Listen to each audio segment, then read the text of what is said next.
नमस्कार, ये आकाशवाणी है। अभी आप तादुयाजो से समाचार सुनेंगे।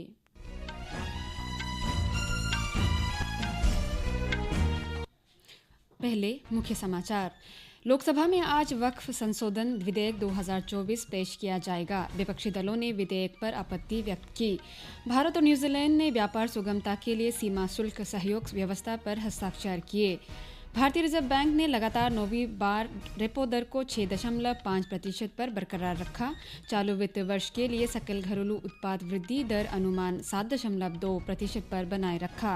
प्रधानमंत्री नरेंद्र मोदी शनिवार को केरल के कन्नूर और वायनाड जिलों में भूस्खलन प्रभावित इलाकों का दौरा करेंगे। बांग्लादेश में नोबेल पुरस्कार विजेता प्रोफेसर मोहम्मद यूनुस के नेतृत्व में आज रात अंतरिम सरकार शपथ लेगी। और पेरिस ओलंपिक में अयोग्य घोषित किए जाने के बाद पहलवान विनेश फोगाट ने खेल से संन्यास लेने की घोषणा की। भारतीय पुरुष हॉकी टीम आज शाम कांस्य पदक के लिए स्पेन से खेलेगी। अब समाचार विस्तार से। वक्फ संशोधन विधेयक 2024 लोकसभा में पेश किया जा रहा है। अल्पसंख्यक मामलों के मंत्री किरेन रिजिजू ने वक्फ अधिनियम 1995 में और संशोधन करने के लिए निचले सदन में विधेयक पेश किया है। विधेयक का उद्देश्य राज्य वक्फ बोर्डों की शक्तियों और कामकाज के साथ साथ वक्फ संपत्तियों के पंजीकरण और सर्वेक्षण से संबंधित मुद्दों का समाधान करना है। विधेयक का विरोध करते हुए कांग्रेस, तृणमूल कांग्रेस, समाजवादी पार्टी, डीएमके, राष्ट्रवादी कांग्रेस पार्टी, शरद पवार, वामदल और अन्य ने इसे संविधान और धार्मिक स्वतंत्रता के खिलाफ बताया। कांग्रेस सांसद के सी वेणुगोपाल ने विधेयक पर आपत्ति जताते हुए आरोप लगाया कि ये कठोर है और देश के संघीय ढांचे पर हमला है। उन्होंने कहा कि इस विधेयक में वक्फ बोर्ड की शासी परिषद में गैर मुस्लिम को रखने का प्रावधान है, जो आस्था और धर्म का हमला है। उन्होंने आरोप लगाया कि ये विधेयक महाराष्ट्र और हरियाणा में आगामी विधानसभा चुनावों को ध्यान में रखते हुए गलत इरादे से लाया गया है। समाजवादी पार्टी के नेता हबीबुल्लाह ने भी विधेयक का विरोध करते हुए कहा कि वक्फ एक धार्मिक मामला है और ये कानून धार्मिक प्रथा में हस्तक्षेप है। तृणमूल कांग्रेस के सुदीप बंदोपाध्याय ने इसे असंवैधानिक बताया और ये संघीय ढांचे के खिलाफ है। डीएमके सांसद कानिमोजी करुणानिधि ने भी इस कानून का विरोध किया।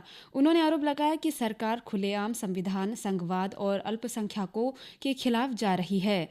राष्ट्रवादी कांग्रेस पार्टी की सांसद सुप्रिया सुले ने विधेयक को वापस लेने या आगे की जांच के लिए इसे स्थायी समिति के पास भेजने की मांग की। आईयूएमएल के ईटी मोहम्मद वाशीर ने भी विधेयक का सवाल उठाते हुए कहा कि विधेयक में सारी शक्ति जिला मजिस्ट्रेट को दी गई है, जो वक्फ बोर्ड के अध्यक्ष से अधिक शक्तिशाली होगा। सीपीआई सांसद के राधाकृष्णन ने भी बिल का विरोध करते हुए इसे स्थायी समिति के पास भेजने की मांग की। आरएसपी के एनके प्रेमचंद्रन ने भी विधेयक का विरोध करते हुए कहा कि ये संविधान के प्रावधानों के खिलाफ है। उन्होंने कहा कि ये विधेयक न्यायिक जांच के सामने टिक नहीं पाएगा। एआईएमआईएम के असुद्दीन ओवैसी ने भी इसे भेदभावपूर्ण विधेयक बताया। दूसरी ओर जनता दल यूनाइटेड के वरिष्ठ नेता और केंद्रीय मंत्री राजीव रंजन सिंह उर्फ लल्लन सिंह ने इन आरोपों को खारिज कर दिया कि ये विधेयक एक विशेष समुदाय के खिलाफ है।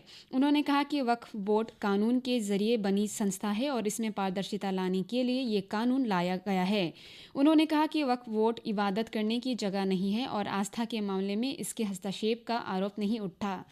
उन्होंने आरोप लगाया कि विपक्ष इस विधेयक को लेकर लोगों को गुमराह करने की कोशिश कर रहा है और श्री सिंह ने कांग्रेस पर निशाना साधने के लिए दिल्ली में हुए सिख दंगों का जिक्र किया।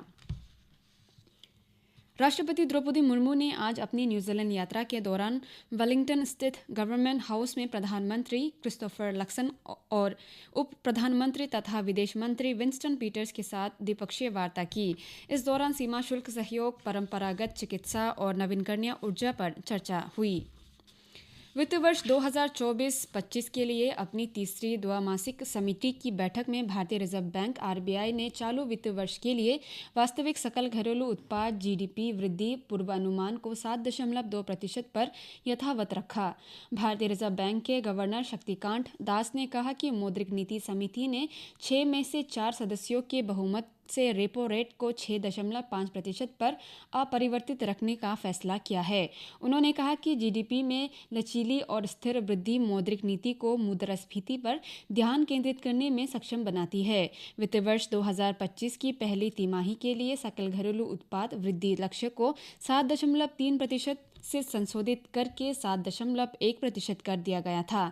दूसरी तिमाही के लिए पूर्वानुमान 7.2% पर बनाए रखा गया था, जबकि तीसरी तिमाही के लिए ये 7.3% तय किया गया है और वर्ष की चौथी तिमाही के लिए ये 7.2% पर बना हुआ है। वित्त वर्ष 2026 की पहली तिमाही के लिए आरबीआई ने 7.2% की सकल घरेलू उत्पाद वृद्धि का अनुमान व्यक्त किया है।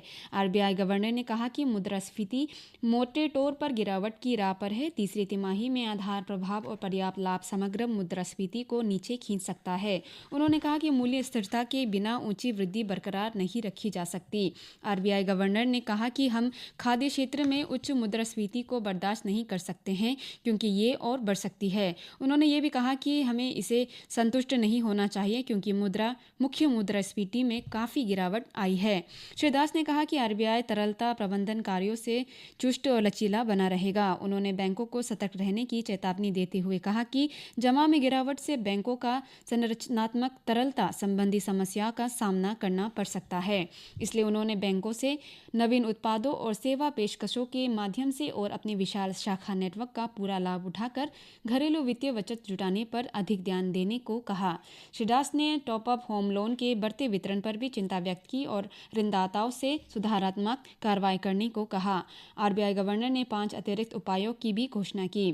आरबीआई ने इस क्षेत्र में अनाधिकृत खिलाड़ियों की बढ़ती संख्या से उत्पन्न होने वाली समस्याओं के समाधान के लिए डिजिटल ऋण देने वाले ऐप्स का एक सार्वजनिक भंडार बनाने का प्रस्ताव दिया है। आरबीआई ने यूपीआई के माध्यम से कर भुगतान की सीमा भी 1 लाख रुपए से बढ़ाकर 5 लाख रुपए कर दी है। आरबीआई ने कहा कि उधारकर्ताओं को अपनी क्रेडिट जानकारी के तेज अपडेट से लाभ होगा। इसमें चेक के समाशोधन चक्र को वर्तमान 2 कार्य दिवसों से कम करने का भी प्रस्ताव दिया गया है। अब चेक प्रस्तुत होने के कुछ दिन बाद ही घंटों में क्लियर हो जाएंगे। प्रधानमंत्री नरेंद्र मोदी 10 अगस्त को भूस्खलन से प्रभावित वायनाड का दौरा करेंगे। यात्रा को लेकर कन्नूर और वायनाड में तैयारी जारी है और दोनों जगह आज सुरक्षा बैठकें हुई। प्रधानमंत्री शनिवार सुबह 11 बजे नई दिल्ली से कन्नूर हवाई अड्डा पहुंचेंगे, जहां से वे हेलीकॉप्टर से वायनाड का कलपट्टा जाएंगे। कलपट्टा में वे भूस्खलन प्रभावित क्षेत्रों का हवाई सर्वेक्षण करेंगे। प्रधानमंत्री शाम को वापस दिल्ली लौटेंगे। इस बीच केरल और कर्नाटक की सैन्य इकाइयों से आए लगभग 500 सैन्यकर्मियों ने वायनाड से वापस लौटेंगे। नवनिर्मित बेली ब्रिज को मजबूत करने के लिए एक छोटी टीम और हेलीकॉप्टर खोज दल और कुछ दिनों तक वायनाड में रहेंगे। बांग्लादेश के सेना प्रमुख जनरल वकार उज जमा ने कहा कि देश में नोबेल पुरस्कार विजेता प्रोफेसर मोहम्मद यूनुस के नेतृत्व में अंतरिम सरकार का आज रात शपथ ग्रहण होगा। उन्होंने अगले 3-4 दिनों में देश में हालत सामान्य होने की भी संभावना व्यक्त की। सेना प्रमुख ने कहा कि पिछले कुछ दिनों में हुई हिंसक घटनाओं में शामिल लोगों के खिलाफ कड़ी कानूनी कार्रवाई की जाएगी। इस बीच बांग्लादेश सेना ने देशवासियों से अपील की कि अगर किसी को भी किसी प्रकार की तोड़फोड़ की गतिविधियों, हिंसा और मौत की धमकियां मिले तो वे निकटतम सैन्य शिविर से संपर्क करें। विनेश फोगट ने पेरिस ओलंपिक्स में कुश्ती की फाइनल मुकाबले में वजन बढ़ने के कारण कल अयोग्य घोषित किए जाने के बाद खेल से संन्यास लेने की घोषणा की है। उन्होंने एक सोशल मीडिया पोस्ट में इसकी जानकारी दी। विनेश फोगट स्वर्ण पदक के 50 किलोग्राम वर्ग में खेले जाने वाले फाइनल मुकाबले से पहले करीब 100 ग्राम भार अधिक होने के कारण अयोग्य घोषित कर दी गई थी। पेरिस ओलंपिक में एथलेटिक्स में आज सभी की निगाहें पुरुषों के जेवलिन थ्रो में टोक्यो ओलंपिक खेलों के स्वर्ण पदक विजेता नीरज चोपड़ा पर रहेगी। वे अपने दूसरे ओलंपिक पदक के लिए मैदान में उतरेंगे। पुरुष हॉकी में भारतीय टीम लगातार दूसरे ओलंपिक खेलों में कांस्य पदक के लिए स्पर्धा करेगी। उसका मुकाबला स्पेन की टीम से है। गोल्फ के महिला वर्ग में दीक्षा दागर और अदिति अशोक आज मैदान में होंगी।